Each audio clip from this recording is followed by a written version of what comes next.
ఓం గణపతే నమః. డివైన్ దామోదర్ ఛానల్కు స్వాగతం. ఛానల్ వీక్షకులందరికీ నా హృదయపూర్వక నమస్కారాలు. డివైన్ దామోదర్ ఛానల్ వీక్షకులకు నమస్కారము. అత్యంత రహస్యమైన విషయాన్ని ఈరోజు నేను మీకు తెలియజేస్తున్నానండి. ఎన్నో రాత్రులలో అత్యంత ముఖ్యమైన రాత్రి, సంవత్సరానికి ఒక్క రాత్రి దేవతలు సైతం జాగరణ చేసేటువంటి అద్భుతమైన రాత్రి. శివుడు అత్యంత చేరువలో భక్తునికి అందుబాటులో ఉండేటువంటి రాత్రి శివరాత్రి అండి. ఆ పుణ్యకాలం ఈరోజు రానే వచ్చింది. ఈ శివరాత్రికి ఏ సమయంలో పూజ చేయాలి, ఏ సమయంలో అభిషేకం చేయాలి అన్న సందేహం చాలామందికి ఉంటుంది. నిశిత కాలం రాత్రి 11:42 నుంచి 12:54 మధ్య నిశిత కాలం అండి. ఇది అభిషేకానికి కానీ మంత్ర జపానికి కానీ అత్యంత శక్తివంతమైన సమయం. ఇది ఇలా ఉంచితే మీకు నేను చెప్పబోయేటువంటి రహస్యమైన విషయం ఏంటంటే, ఎన్నో రకాల పూజలు చేస్తూ ఉంటారు, కానీ ఈ శివరాత్రి రోజు చేసే చిన్న పూజ అయినా లక్షల రెట్ల ఫలితాన్ని ఇస్తుందండి. మీరు ప్రతినిత్యం చేసే పూజ సంవత్సరం మొత్తం చేస్తే ఏ ఫలితం ఉంటుందో అంతకు 100 రెట్ల ఫలితం ఈ ఒక్క రాత్రితో ఉంటుంది. శివుడికి అత్యంత ఇష్టమైన రాత్రి కూడా అని చెప్పుకున్నాం కదా. అలాగే సాధారణ పూజకే అంత బలం ఉంటే, మరి నేను చెప్పబోయే ఈ రహస్యమైన పూజా విధానం చాలా చక్కగా, చాలా సులభంగా చేసుకునే పద్ధతి అండి. కుటుంబంలో ప్రతి ఒక్కరూ కూడా ఆచరించవచ్చు. గృహిణుల కోసం, గృహస్థుల కోసం చాలా విలువైన సులభమైన పద్ధతి, రహస్యమైన పద్ధతి. ఇంతవరకు ఎవరు కూడా చెప్పని ఒక అద్భుతమైన పద్ధతి అండి. ఇది మంత్రం అవుతుంది. ఎన్నో గ్రంథాలను పఠించిన పిదప నా అనుభవంతో, ఎంతోమందికి ఉపదేశించిన అనుభవంతో నేను ఈరోజు మీకు తెలియజేస్తున్నానండి. అత్యంత శక్తివంతమైనది. ఈ పూజ చేస్తే మీకు తీరని కోరిక అంటూ ఉండదండి. సహజంగా మనిషికి, ఒక గృహస్థునకు కోరికలు ఏముంటాయండి? ఆరోగ్య అష్టైశ్వర్యాలు. అంటే నీ అవసరాలు తీరడానికి చక్కగా ఆర్థిక బలం కావాలి. ఆర్థిక బలం వచ్చిన తర్వాత దాన్ని అనుభవించడానికి తగిన ఆరోగ్యం కావాలి. అలాగే లైఫ్ స్పాన్ కావాలి, అంటే ఆయుష్. ఈ 3 ఉంటే ఇక మిగిలింది ఏ సమస్యల సుడిగుండంలో కూడా చిక్కుకోకుండా ప్రశాంతంగా మనోధైర్యంతో ముందుకు వెళ్ళడమే మనిషి యొక్క జీవితం. ఒక గృహస్థునికి ఉంటే ఇక దాదాపు మిగిలిన కోరికలన్నీ యథావిధిగా తీరుతుందండి. ఇక సంతానం కావచ్చు, గృహం కావచ్చు, ప్రతి ఒక్కటి కూడా ఈ ఆరోగ్యాలు, ఐశ్వర్యము ఉంటే అన్నీ తీరుతుంది. ఆరోగ్యం బాగుంటే సంతానం ఉంటుంది. ఆయుష్ బాగుంటే నువ్వు అనుభవిస్తావు. ఈ 2 ఉండి డబ్బు లేకపోతే కూడా ఇబ్బంది కదా. కాబట్టి అర్ధబలం కూడా కావాలి.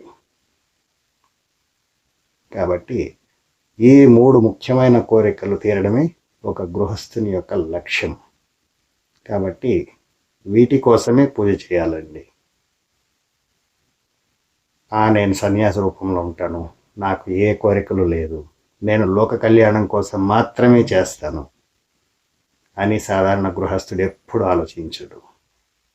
తన కోరిక ఏమైతే ఉందో అది తీరడానికి మాత్రమే ఆలోచిస్తాడు.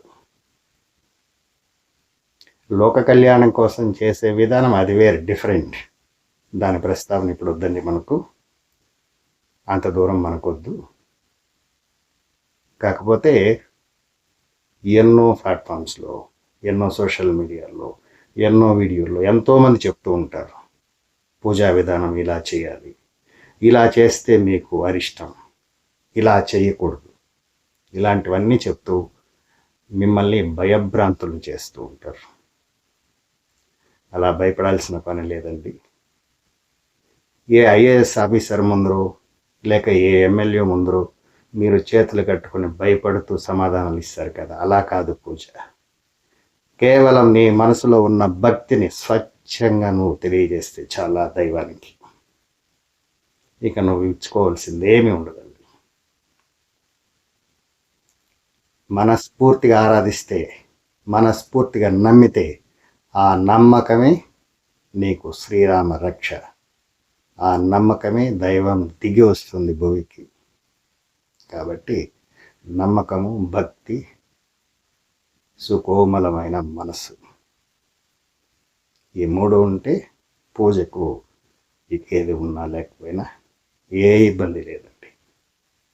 కాబట్టి ప్రజల్లారా, నేను చెప్పబోయే ఈ రహస్యాతి రహస్య విద్య ప్రతి ఒక్కరూ ఆచరించదగ్గిందే. ప్రతి ఒక్కరూ ప్రతి కుటుంబీకుడు తన కోరికలు తీరడానికి ఈ విధానాన్ని అవలంబించండి. నేను చెప్పాను కదా ఇందాక, ఏ సమయంలో పూజ చేస్తే ఫలితం బలంగా ఉంటుందని. ఆ సమయానికి అంటే ఇంచుమించు రాత్రి 11:45 మీరు సిద్ధమైపోవాలి. ఒక చిన్న శివలింగం, కొద్దిగా పాలు, కొద్దిగా తేనె, కొద్దిగా అన్నం, కొబ్బరి నీరు, ఇక కర్పూరము, హారతి, ధూప దీప నైవేద్యాలు. ఇది సహజంగా పూజకు అందరూ వాడేదే. ముఖ్యంగా ఈ శివాభిషేకానికి ఇంకా ఫలానా వస్తువుతో చేస్తే ఫలానా ఫలితం, ఫలానా మంత్రాన్ని ఉపయోగిస్తే మీకు ఈ ఫలితం అన్న కన్ఫ్యూజన్ కూడా చాలామంది చేస్తూ ఉంటారు. నిజమే, కానీ అన్ని కోరికలు ఉంటాయి, అన్ని వస్తువులు సంభాళించడం చాలా కష్టం. కాబట్టి సూక్ష్మంలో మోక్షం, ప్రతి కోరిక తీరడానికి నేను చెప్పే ఈ సులభ మార్గం అండి. అభిషేకానికి కొబ్బరి నీరుకు మించింది ఇంకొకటి లేదండి. కొబ్బరి నీరుతో అభిషేకం శివుడికి జరిగితే ఆరోగ్యాన్ని ఇస్తాడు, ఆయుష్ని ఇస్తాడు, ఐశ్వర్యాన్ని ఇస్తాడు, మానసిక శాంతి ఇస్తాడు. దీనికి మించి ఇంకేం అవసరం లేదు ఒక మనిషికి. కాబట్టి శ్రేష్టాతి శ్రేష్టమైనది ఈ భూమండలంలో ఏదైనా ఉంది అంటే అది కొబ్బరి నీరు అభిషేకానికి. ఇక పాలు, అందులో తేనె, అన్నము మిక్స్ చేసి దీన్ని కూడా వాడచ్చండి. ఇవేది కూడా అందుబాటులో లేని కుటుంబాలు ఉంటే అటువంటి వారికి శుద్ధ జలం, సాధారణ నీరు, అందులో చిటికెడు విభూది పొడి వేసి దాంతో కూడా చేయొచ్చండి. ఈ 3 వస్తువులతో మీరు అభిషేకం చేయొచ్చు. అభిషేకం చేసేటప్పుడు మంత్రం చాలా పొడవుగా ఉంటుంది కదా, రుద్ర నమ్మకం చమకం కావచ్చు, ఇంకా మీకు తెలిసినటువంటి పుస్తకాన్ని చూస్తూ మాత్రమే చదవాలి, మీకు గుర్తుండదు.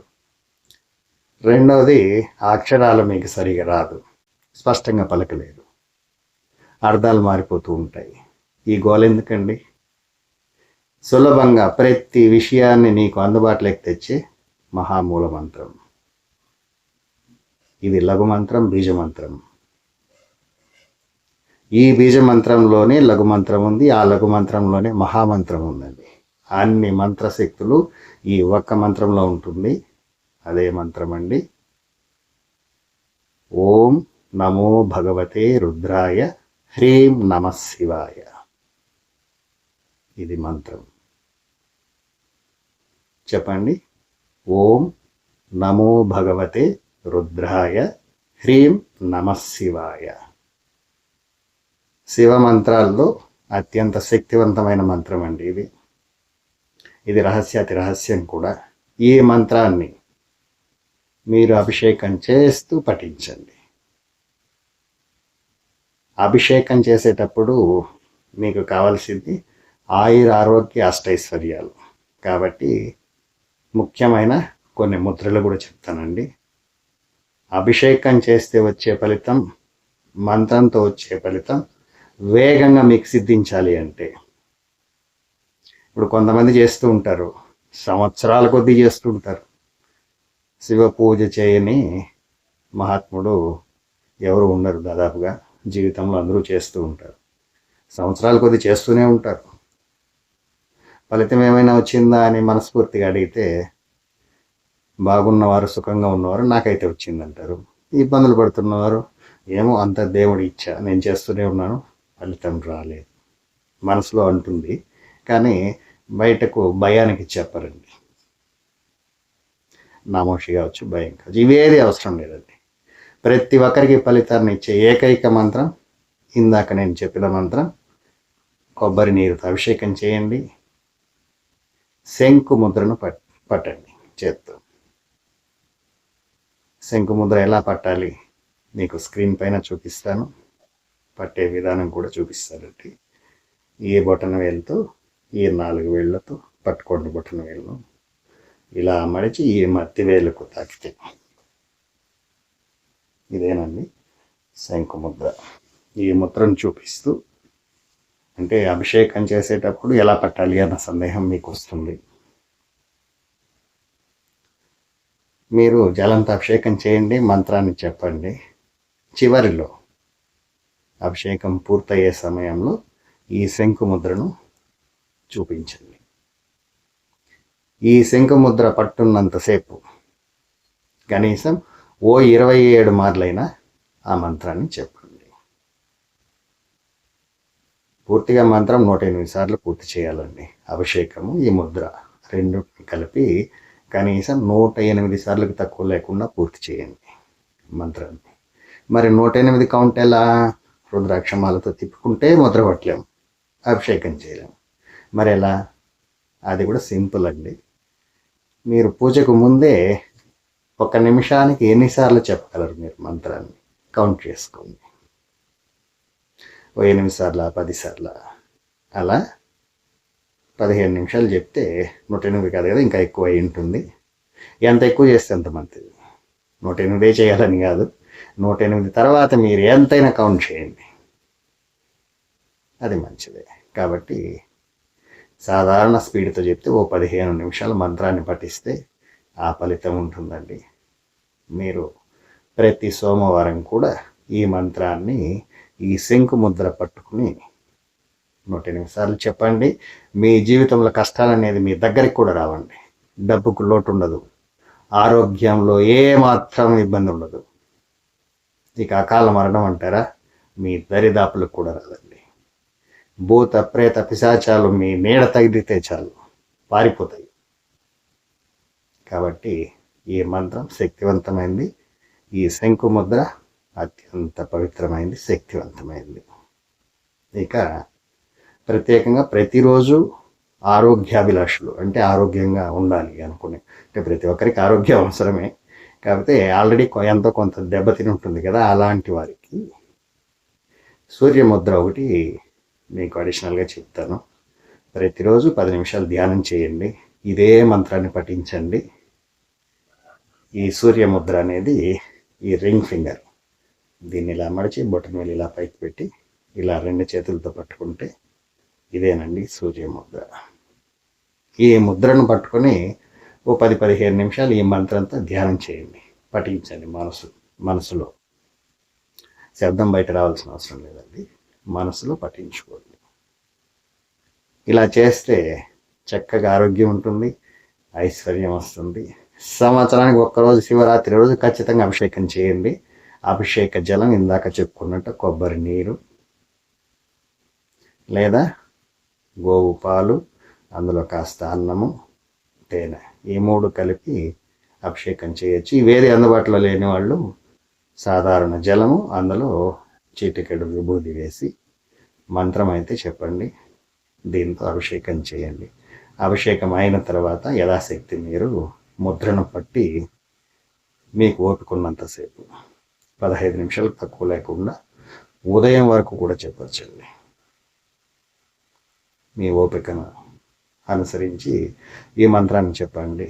ఎంత చెప్తే అంత సేవ్ చేసుకుంటే మీరు ఒక బీజాన్ని వేస్తారు, అది మొలకెత్తి చెట్టై వృక్షమై ఫలితాన్ని ఇస్తుంది కదా, పళ్ళను. అదేవిధంగా ఈ బీజ మంత్రాన్ని మీరు ఎంతగా చెప్తే అంత బలమైన వృక్షం ఏర్పడుతుందండి. ఆ వృక్షం మిమ్మల్ని సంరక్షిస్తుంది.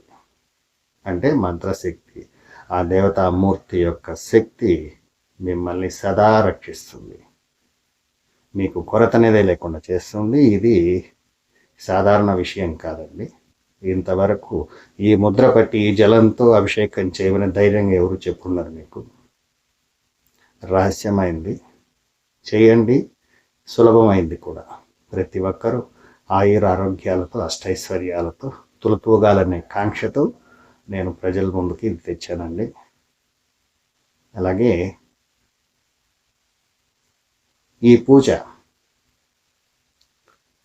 చేసేటప్పుడు నైవేద్యం ఫలానా పెట్టాలి, ఇది పెడితేనే శివుడు సంతోషిస్తాడు, రకరకాలుగా చెప్తూ ఉన్నారండి. నైవేద్యం మీ శక్తి అనుసారం మీరు ఏదైనా పెట్టచ్చు. పూజా విధానం మీకు షోడశోపచార పూజ చేసేది తెలుసుంటే చేయండి, లేదా పంచపూజ అయినా చేయండి. పంచపూజ అంటే మళ్ళీ ఏదో అనుకోవద్దండి, ఇది చాలా సింపుల్ ప్రాసెస్. గంధము, పుష్పము, ధూపము, దీపము, నైవేద్యం, ఇదేనండి పంచపూజ. ఇదే పూజను మానసోపచారంగా కూడా చేయొచ్చు, ఇంకాస్త మీరు ఎదిగితే. శివలింగం అవసరం లేదు, ఈ వస్తువులు అవసరం లేదండి. మానసోపచారంగా అంటే అంత ఎదగాలి, మీరు పరిపక్వతకు రావాలి. వస్తే అది మరింత బలంగా ఉంటుంది. ముందు ముందు నేను మీకు అన్ని వివరిస్తాను. మానసోపచార పూజ ఎలా చేయాలి, మీ మనసును ఎలా బంధించుకోవాలి, రకరకాల ఆలోచనలకు వెళ్లకుండా దేవుని పైన నిష్ఠతో కేంద్రీకృతం చేయడం ఎలా అన్న విషయాలు కూడా తెలియజేస్తాను.